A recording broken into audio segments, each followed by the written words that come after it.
Today is December 9th, 2019, and Bill just serviced the boiler, so I wanted to remember exactly what he did.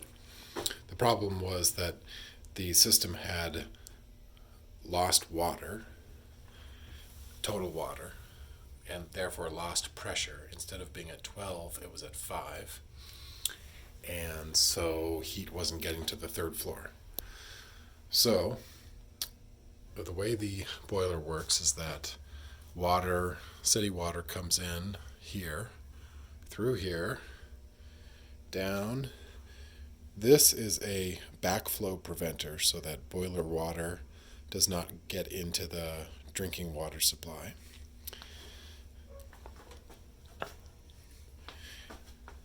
This is the automatic fill valve.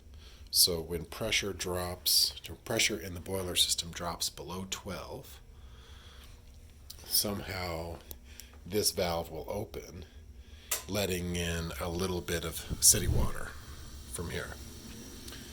And so then that city water will go into the boiler.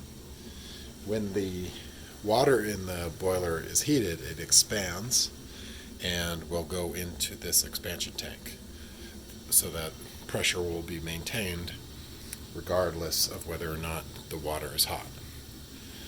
After the water is heated, it comes out of this pipe and it gets routed up to this manifold right here. That's the input to one zone. Here's an input to another zone. I think this one might be an input to another zone. This one is definitely an input to a zone. And so hot water travels through those zones and then back down to these valves. The valve motor is what opens a valve in here, allowing water in that zone to circulate and get reheated. After passing through the zone valve, the water comes around to here where the electric motor pumps it through the boiler, getting reheated, and then circulating back out towards here. So what Bill did was first he had to drain the whole system because we needed all new zone valves. He drained the system right here. He then replaced these two valves. Now this is the backflow preventer. This is the automatic intake valve. But the automatic intake valve has a check valve so that if this is turned off, the city water's turned off,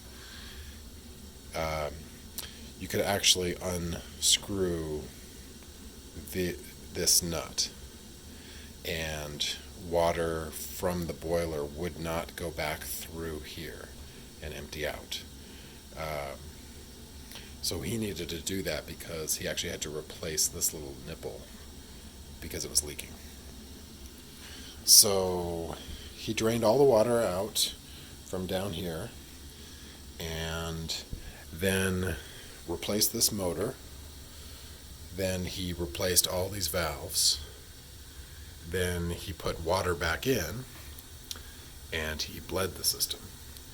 So bleeding the system is done a couple of different ways. This is one of the mechanisms for bleeding the system.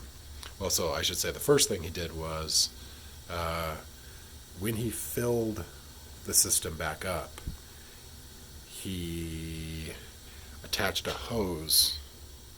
While the system was filling up, he attached a hose to each zone and just let water run all the way through, out the zone, pushing out the air that had been introduced by taking all the water out of the system. He went through each zone and did that. Then he came back. Well, no, then we went upstairs to the radiators and bled the air out of the valves on the radiators. Then it came back down here and bled even a little bit more out of here, just to remove all the air in the system.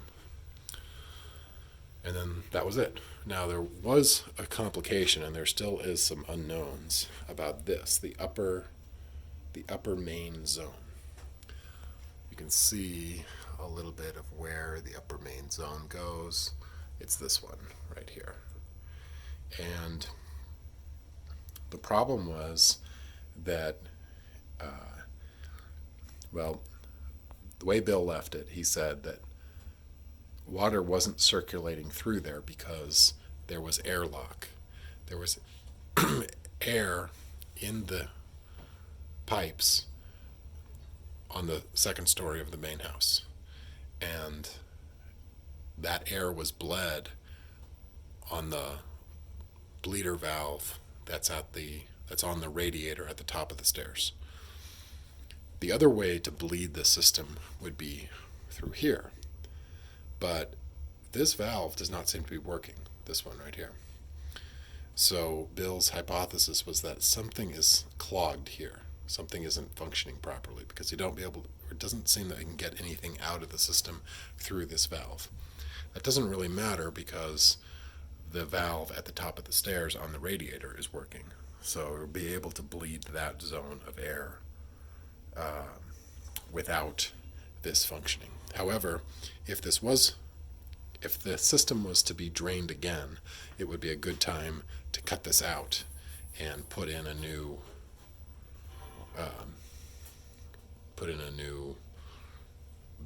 air bleeding valve next time. I think that's about it.